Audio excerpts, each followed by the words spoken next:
जय हिंद दोस्तों। एक बार फिर से आप सभी का स्वागत है नई दिशाएं के ऑफिशियल यूट्यूब चैनल पे।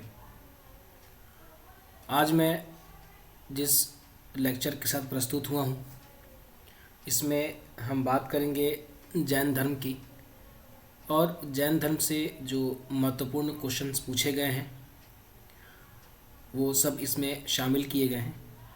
ये सारे क्वेश्चंस कहीं ना कहीं एसएससी के एग्ज़ाम्स में, विभिन्न स्टेट पीसीएस में और यहाँ तक कि यूपीएससी सिविल सर्विसेज के एग्ज़ाम में भी पूछे गए प्रश्न इसमें शामिल किए गए हैं। तो अगर आप जैन धर्म पढ़ चुके हैं तो आपके पास अपनी तैयारी जांचने का सबसे अच्छा समय है। वीडियो प्रश्न आने के बाद आप वीडियो को पॉज करेंगे। वीडियो को पॉज करने के बाद आप उसके ऑप्शंस देखेंगे, आंसर देंगे और फिर वापस से आप प्रश्न चालू करके, वीडियो चालू करके आप उसका आंसर देखेंगे कि जो आपने जो आंसर दिया है वो सही है या नहीं।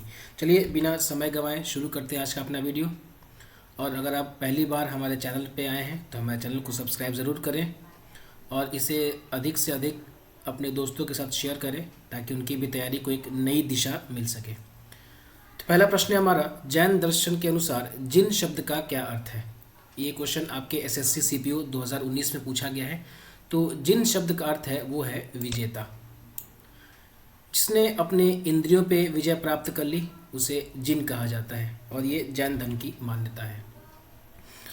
भारत के किस भाग में जैन धर्म के दिलवाड़ा मंदिर स्थित है।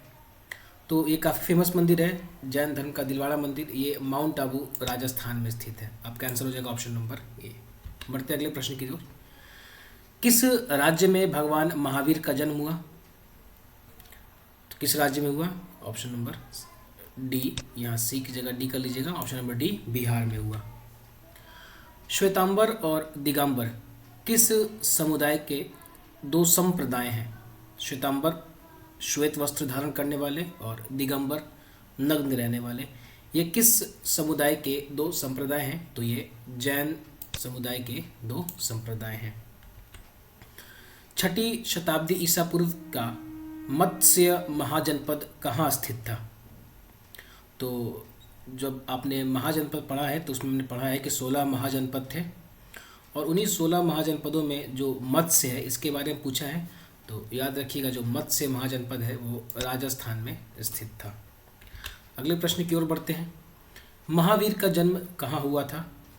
तो ये तो काफ़ी इजी क्वेश्चन है। महावीर का जन्म कुंडग्राम वैशाली में हुआ था। जैन धर्म का सबसे महत्वपूर्ण आधारभूत सिद्धांत क्या माना जाता है।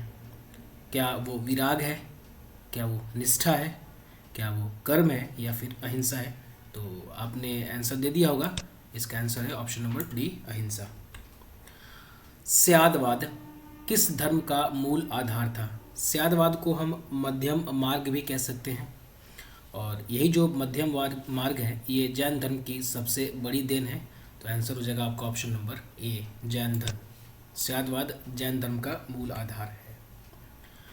जैन तत्वज्ञान सिखाने के लिए संपूर्ण दक्षिण एशिया की यात्रा किसने की थी।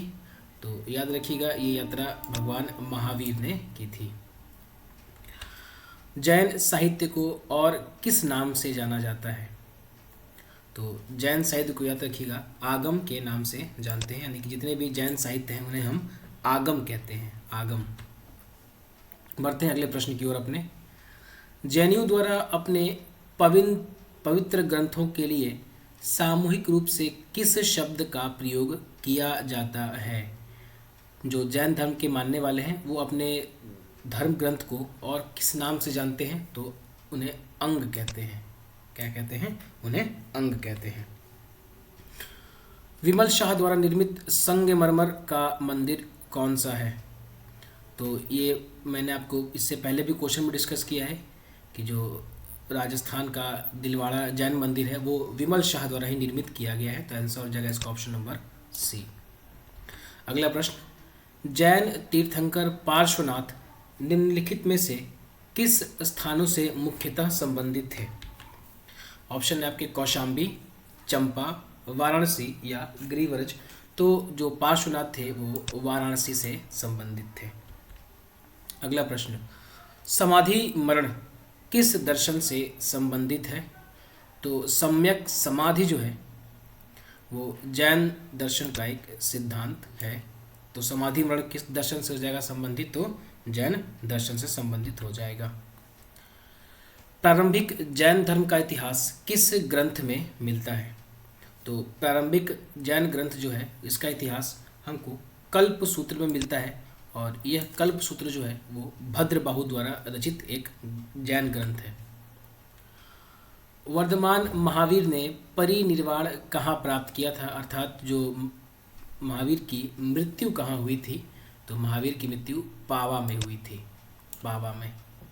अगला प्रश्न, दक्षिण भारत में प्रसिद्ध जैन केंद्र कौन सा है? तो ये वही स्थान है जहाँ पे मौर्य वंश के संस्थापक चंद्रगुप्त मौर्य ने संलेखना या संथारा विधि द्वारा अपने प्राण त्यागे थे। तो अगर आप आंसर तक पहुँच गए हैं तो आप ये समझ गए होंगे कि जो ऑप्शन नंबर बी है श्रवण बेलगोला, ये इसका सही उत्तर है। रवि कीर्ति जो एक जैन थे और जिन्होंने एहोल प्रशस्ति की रचना की है, उनको किसका संरक्षण प्राप्त था? तो जनरल सा क्वेश्चन है कि जो रवि कीर्ति थे इनको किसका संरक्षण प्राप्त था? तो इनको पुलकेशिन द्वितीय का संरक्षण प्राप्त था। जैन तीर्थंकर पार्श्वनाथ निम्नलिखित में से किस स्थान से मुख्यतः संबंधित थे? तो जो जैन तीर्थंकर थे पार्श्वनाथ वो वाराणसी से संबंधित थे, वाराणसी। श्वेतांबर परंपरा के अनुसार निम्नलिखित तीर्थंकरों में से कौन महिला तीर्थंकर थी? तो 300 बीसी में जब श्वेतांबर और दिगंबर दो नए संप्रदाय बने, तो इन दोनों संप्रदाय में एक विवाद हो गया कि जो 19वें तीर्थंकर थे मल्लीनाथ, ये स्त्री थे या पुरुष थे। तो यहाँ जो बात की जा रही है कि कौन महिला तीर्थंकर थी श्वेतांबरों के अनुसार, हालांकि दिगंबर कहते हैं कि ये पुरुष हैं लेकिन श्वेतांबर मानते हैं कि एक महिला है, तो इनकी है ये जो है वो मल्लीनाथ की यहाँ पे बात हो रही है। कल्प सूत्र के लेखक कौन है? तो ये मैंने कुछ देर पहले ही आपको बताया है कि जो कल्प सूत्र है इसके लेखक भद्रबाहु हैं, भद्रबाहु जो दिगंबर जैन संप्रदाय के नेता हुआ करते थे। निम्नलिखित में से कौन जैन धर्म का संरक्षक नहीं था? आप इधर साइड में ये भी देखते रहेंगे कि ये जो क्वेश्चंस पूछे गए हैं ये किस एग्जाम्स में पूछे गए हैं। यहाँ पे इसलिए मैंने साथ में ये भी लिख दिया है कि जो भी क्वेश्चंस आपको बताए जा रहे हैं ये किस एग्जाम्स में पूछे गए हैं। तो मेरा क्वेश्चन था कि निम्नलिखित में से कौन सा जैन धर्म का संरक्षक नहीं था? तो याद रखिएगा कनिष्क जो था ये बौद्ध धर्म का मानने वाला था, जैन धर्म का संरक्षक नहीं था। महावीर की मृत्यु के बाद जैन संघ का मुखिया कौन बना? तो जब महावीर को ज्ञान प्राप्ति हुई तो उनके 11 प्रमुख शिष्य थे जिन्हें गणधर नाम से जाना जाता है। लेकिन इन 11 गणधरों में से 10 की मृत्यु महावीर के समय ही हो गई। जो आखिरी गणधर बचा था यही महावीर की मृत्यु के बाद जैन संघ का मुखिया बना, और यहाँ बात कर रहे हैं हम आर्य सुधर्मा के बारे में। तो जो महावीर की मृत्यु के बाद जैन संघ का मुखिया बना वो सुधर्मा था। महावीर के पूर्व जैन धर्म को किस नाम से जानते थे? तो महावीर के पूर्व जो जैन धर्म के अनुयायी थे उन्हें हम निग्रंथ कहते थे। महावीर के पिता सिद्धार्थ निग्रंथ थे और इसलिए कभी कभी महावीर को सिद्धार्थ जो थे वो निग्रंथ थे, इसलिए उनके निग्रंथ नाथ भी कहा जाता है। और इसी कारण से महावीर को कहीं कहीं निग्रंथ पुत्र भी, निग्रंथनाथ पुत्र भी कहा गया है, निग्रंथनाथ पुत्र। 22वें तीर्थंकर कौन थे?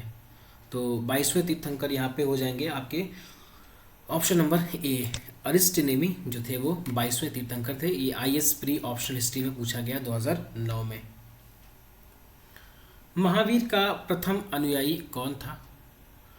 तो महावीर की एक पुत्री थी जिनका नाम था अणुजा, और इसी अणुजा के जो पति थे जामाली अर्थात महावीर के दामाद, ये उनके प्रथम अनुयायी बने थे। तो महावीर के प्रथम अनुयायी उनके दामाद जामाली थे। प्रभासगिरी जिनका तीर्थ स्थल है वो कौन है? यानी कि प्रभासगिरी किनका तीर्थ स्थल है? तो याद रखिएगा ये जैनों का प्रमुख तीर्थ स्थल है। प्राचीन भारत में एक जैन साधु का जीवन कितनी प्रतिज्ञाओं से अनुशासित था? जिन्हें हम अड़ु व्रत कहते हैं, वो कितनी प्रतिज्ञाएं थी? तो उनकी संख्या 5 बताई जाती है। 28 का ऑप्शन नंबर सी सही जवाब हो जाएगा। निम्नलिखित में से किस सम्मेलन में जैन धर्म 2 भागों में विभाजित हुआ? तो मैंने आपको बताया कुछ देर पहले कि जो प्रथम बौद्ध संगीति हुई थी 300 BC में, उसी जैन संगीति में जैन धर्म 2 भागों में विभाजित हो गया। हालांकि यहाँ पे 1, 2, 3 और 4 आपको ऑप्शन दिखेंगे, लेकिन जो जैन संगीतियाँ हुई थी वो केवल 2 ही हुई थी, और उनमें भी जो प्रथम जैन संगीति थी उसी में जैन धर्म 2 भागों में बट गया। आज का अंतिम प्रश्न, प्रारंभिक जैन साहित्य निम्नलिखित में से किस भाषा में लिखे गए थे? तो प्रारंभिक जैन साहित्य, जैन धर्म और बौद्ध धर्म दोनों के विस्तार की या आम जनमानस में पहुंच की एक सबसे बड़ी वजह ये थी कि जहां वैदिक कर्मकांड संस्कृत भाषा में थे जो केवल ब्राह्मणों की भाषा थी, वहीं जैन धर्म और बौद्ध धर्म के तीर्थंकरों ने जो भी अपने उपदेश दिए वो वहाँ की रीजनल भाषा में दिए, इसलिए ताकि लोगों को वो आसानी से समझ में भी आ सके। और यही कारण है कि जो प्रारंभिक जैन साहित्य हैं वो भी ऐसी भाषा में लिखे गए जो उस समय के लोग आसानी से पढ़ सकते थे, जो आम बोलचाल में शामिल थी। तो जो प्रारंभिक जैन साहित्य हैं वो अर्धमगधी भाषा में लिखे गए हैं। तो उम्मीद करता हूँ आपको ये वीडियो पसंद आएगा। अगले वीडियो में हम मिलेंगे तो वहाँ हम बात करेंगे बौद्ध धर्म से जुड़े हुए कुछ महत्वपूर्ण प्रश्नों की। तब तक अपना ख्याल रखें, अपनों का ख्याल रखें। धन्यवाद।